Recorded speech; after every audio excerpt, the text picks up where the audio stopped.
Good afternoon, Leah. Good afternoon po. Okay, Leah, can you tell me about yourself? I'm Leah Lague, 24 years old, single mom with two kids. Okay, I have a few questions for you to answer, so let's start. Why do you want to work as a maid? I want to work as a maid for my family. Why you choose Malaysia when there is a lot of other country? I choose Malaysia because I know it's a peaceful country.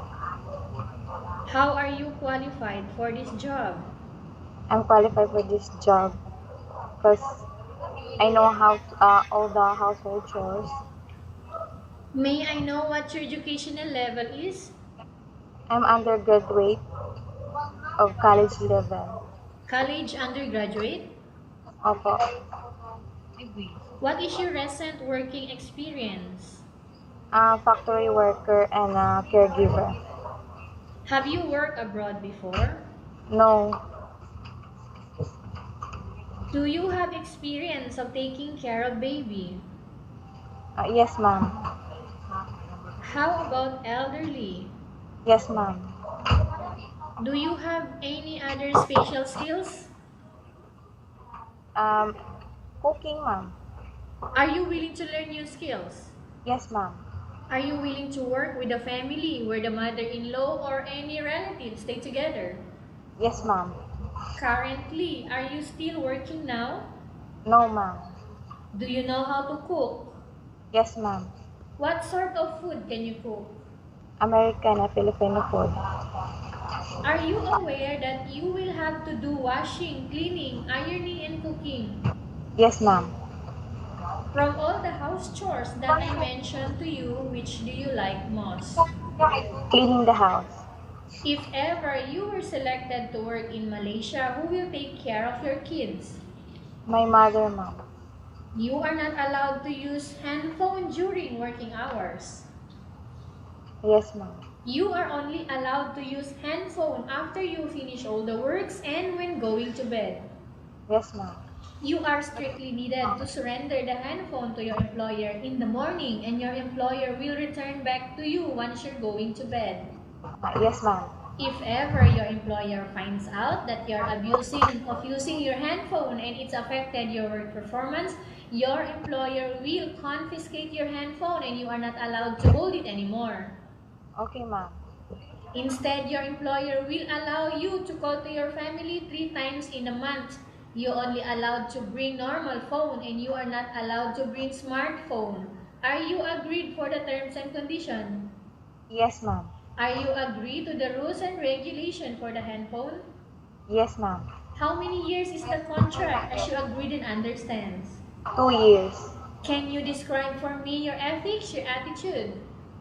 Hardworking, honest, and disciplined. How can you assure to us that you will work hard in Malaysia?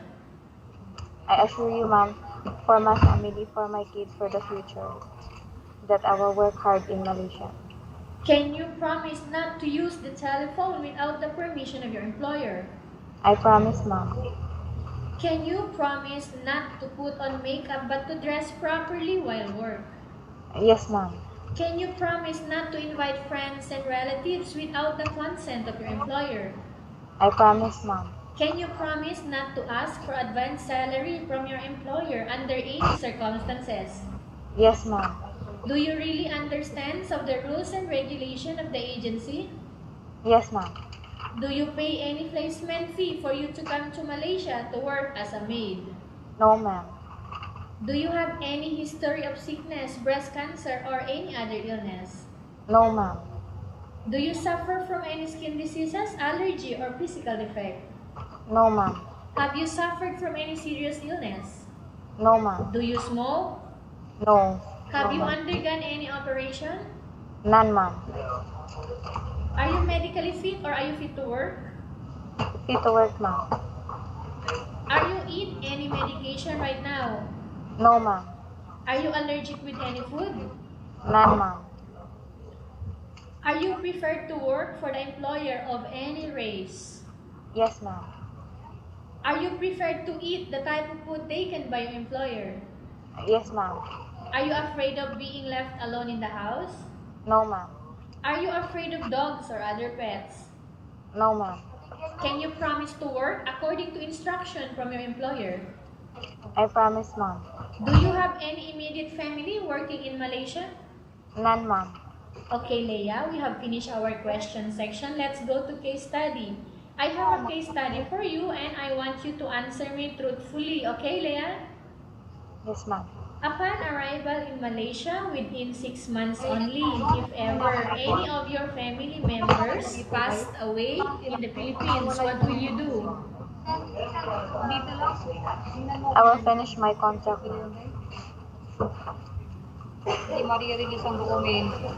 Continue. I will finish my contract, ma'am. I know we were going to die, so I will just finish and work. Finish and work. Okay, sending money is that option to you? Yes, ma'am. Financial help because somebody died in your family. Okay, anyway, tell us about yourself again and why do you want to work in Malaysia as domestic helper? I'm Leah Lague, 24 years old, single mom with two kids. I want to work as a maid in Malaysia to support my kids and my family. Okay, what do you want to tell to your employer who are watching your video right now?